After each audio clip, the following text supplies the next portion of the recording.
Advanced glycation end products ஏஜிஇ என்பது மெய்லார்டு reaction விளைவாக உருவாகும் தயாரிப்புகளாகும்.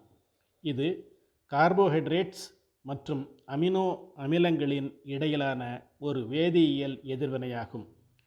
ஏஜிஇகளின் உருவாக்கம் சாதாரண வளர்சிதை மாற்றத்தின் ஒரு பகுதியாக இருந்தாலும் திசுக்கள் மற்றும் சுழற்சியில் உள்ள ஏஜிஇகள் மிக உயர்ந்த நிலைகளை அடைந்தால் அது நோய் கிருமியாக மாறும். விலங்கு வம்சாவளியைச் சேர்ந்த சமைக்கப்படாத உணவுகளில் இயற்கையாகவே ஏஜிஇகள் காணப்பட்டாலும் சமைப்பதன் விளைவாக உணவுகளில் புதிய ஏஜிஇகள் உருவாகலாம். குறிப்பாக கிரில்லிங், வறுத்தல் போன்ற சில செயல்முறைகள் புதிய ஏஜிஇ உருவாவதை அதிகரித்து துரிதப்படுத்துகின்றன. இன்று வாழ்க்கை தரத்தில் முன்னேற்றத்துடன் பதப்படுத்தப்பட்ட உணவுகளின் நுகர்வு அதிகரித்து வருகிறது. மேலும் உணவு பழக்க வழக்கங்களில் ஏற்படும் இந்த மாற்றங்களால் ஏற்படும் உணவு பாதுகாப்பின் அடிப்படையில் தீங்கு விளைவிக்கும் பொருள்கள் மனித ஆரோக்கியத்திற்கு கடுமையான ஆபத்தை ஏற்படுத்துகின்றன. நவீன உணவுகள் பெரும்பாலும் அதிக வெப்பத்துடன் பதப்படுத்தப்படுகின்றன. இதன் விளைவாக அதிக அளவு ஏஜிஇகள் ஏற்படுகின்றன. மேலும் அதிக அளவு ஏஜிஇ கொண்ட உணவுகளை உட்கொள்வது இருதய, நரம்பு சிதைவு மற்றும் சிறுநீரக நோய்கள், அத்துடன் நீரிழிவு போன்ற பல நாள்பட்ட நோய்களை ஏற்படுத்துகிறது. ஏஜிஇகளின் திரட்சியை குறைக்க புதிய அல்லது குறைந்தபட்சமாக பதப்படுத்தப்பட்ட உணவுகள் தினசரி உணவில் 80% இருக்க வேண்டும். ஏஜிஇகள் உருவாவதை தடுக்க உணவின் அளவு மற்றும் கலவை மட்டுமல்ல, உணவு தயாரிக்கப்படும் விதமும், அதாவது சமையல் வெப்பநிலை, சமையல் முறை மற்றும் வெப்ப பயன்பாட்டின் காலம் போன்றவை மிகவும் முக்கியம்.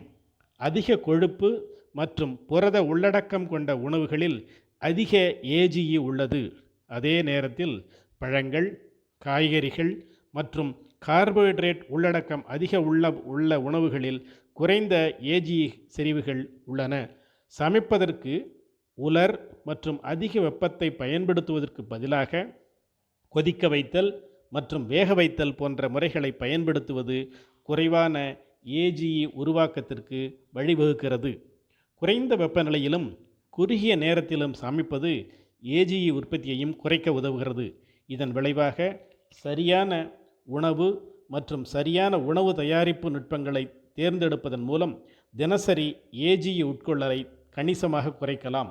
உணவுகளில் ஏஜிஇ உருவாவதற்கான அளவை தீர்மானிக்கும் முக்கிய காரணிகளில் உணவின் கலவை, புரதம், கொழுப்பு, கார்போஹைட்ரேட், சமையல் முறை, வெப்பநிலை மற்றும் ஈரப்பதம், நேரம், pH அளவு, மெய்லார்டு எதிர்வினையின் வேகம் மற்றும் வகை மற்றும் ஆன்டி ஆக்சிடென்ட்ஸ் இருப்பு போன்ற பல்வேறு காரணிகள் உள்ளன. எடுத்துக்காட்டாக புரதம் மற்றும் கொழுப்பு நிறைந்த உணவுகள் சமையல் நேரம் மற்றும் வெப்பநிலையில் அதிகரிப்புடன் கூடிய அதிக ஏஜிஇ செறிவை அடையலாம். இருப்பினும் அவை ஏற்கனவே அதிக ஏஜிஇ செறிவை கொண்டுள்ளன. சுருக்கமாக, உணவு தயாரிக்கும் போது அதிக வெப்பநிலை பதப்படுத்துதல், வறுத்தல், கிரில்லிங், கொதித்தல் இருந்தால் உணவில் அதிக ஏஜிஇ செறிவு இருக்கும்.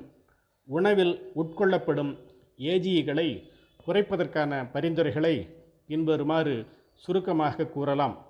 அதிக சமையல் வெப்பநிலைக்கு பதிலாக குறைந்த சமையல் வெப்பநிலையை பயன்படுத்த வேண்டும்.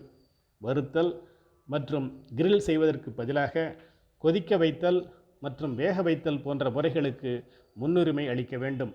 அதிக வெப்பநிலை மற்றும் குறைந்த ஈரப்பதம் அளவுகள் ஏஜிகளை உருவாக்குவதை அதிகரிக்கும் என்பதால் சமைக்கும் முறை மற்றும் நேர வெப்பநிலை சரி செய்தல் ஆகியவற்றில் கவனம் செலுத்த வேண்டும். வினிகர் மற்றும் எலுமிச்சை சாறு போன்ற அமிலப் பொருள்கள் உணவுகளில் சேர்க்கப்பட வேண்டும். ஆன்டி ஆக்சிடென்ட்ஸ் மற்றும் பச்சை தேயிலை போன்ற ஃபினாலிக் பொருள்கள் கொண்ட தாவரங்களை உணவில் சேர்க்க வேண்டும். முடிந்தவரை புதியதாக உணவுகளை உட்கொள்ள வேண்டும். கிரில்லிங் மற்றும் வறுத்தல் போன்ற வெப்ப முறைகளுடன் கூடிய உணவுகளை உட்கொள்வதன் மூலம் ஏஜிஇ அளவு ஒரு நாளைக்கு 20,000 கிலோ யூனிட்ஸுக்கு மேல் அதிகரிக்கிறது. இந்த நிலைமை மனித ஆரோக்கியத்தை எதிர்மறையாக பாதிக்கிறது மற்றும் நோய் அபாயத்தை அதிகரிக்கிறது. பொதுமக்களில் ஏஜிஇ நுகர்வு குறித்த வரையறுக்கப்பட்ட தரவு மட்டுமே உள்ளது. நியூயார்க்கில் ஆரோக்கியமான பெரியவர்களிடம் நடத்தப்பட்ட ஒரு ஆய்வில் ஏஜியின் சராசரி தினசரி நுகர்வு 14,700 கிலோ யூனிட்ஸ் நாளொன்றுக்கு என்று கண்டறியப்பட்டுள்ளது. காய்கறிகள் மற்றும் பழங்களின் ஏஜிஇ உள்ளடக்கம் மிக குறைவான அளவில் இருப்பதாக கருதப்படுகிறது. ஏனெனில் காய்கறிகள் மற்றும் பழங்களில் அதிக நீர் உள்ளடக்கம் மற்றும் குறைந்த புரதம் மற்றும் கொழுப்பு உள்ளடக்கம் உள்ளது. கூடுதலாக காய்கறிகள் மற்றும் பழங்களில் ஆன்டி ஆக்சிடென்ட்ஸ் நிறைந்துள்ளன. ஆன்டி ஆக்சிடென்ட்ஸ் உணவுகளின் ஏஜிஇ உள்ளடக்கத்தை குறைப்பதாக கருதப்படுகிறது. பழங்கள் மற்றும் காய்கறிகளை உறைய வைப்பது, பதப்படுத்துவது அல்லது சாறு எடுப்பது அவற்றின் ஏஜிஇ உள்ளடக்கத்தை பாதிக்காது. ஆனால் உலர்த்துவது அவற்றின் ஏஜிஇ உள்ளடக்கத்தை அதிகரிக்கிறது. இருப்பினும் உலர்ந்த பழங்களின் அட்வான்ஸ்டு கிளைகேஷன் எண்ட் ப்ராடக்ட்ஸ் உள்ளடக்கம் விலங்கு தோற்றம் கொண்ட உணவுகளுடன் ஒப்பிடும்போது குறைந்த மட்டத்தில் உள்ளது. சமைக்காத உணவுகளை உண்ணுதல் மிக மிக நன்று. பாயிலிங் பரவாயில்லை. கிரில்லிங் மற்றும் ஃப்ரையிங் தவிர்க்கப்பட வேண்டியவை என்பதை உடல் நலனை காக்க விரும்புவோர் உணர வேண்டியது காலத்தின் கட்டாயம்.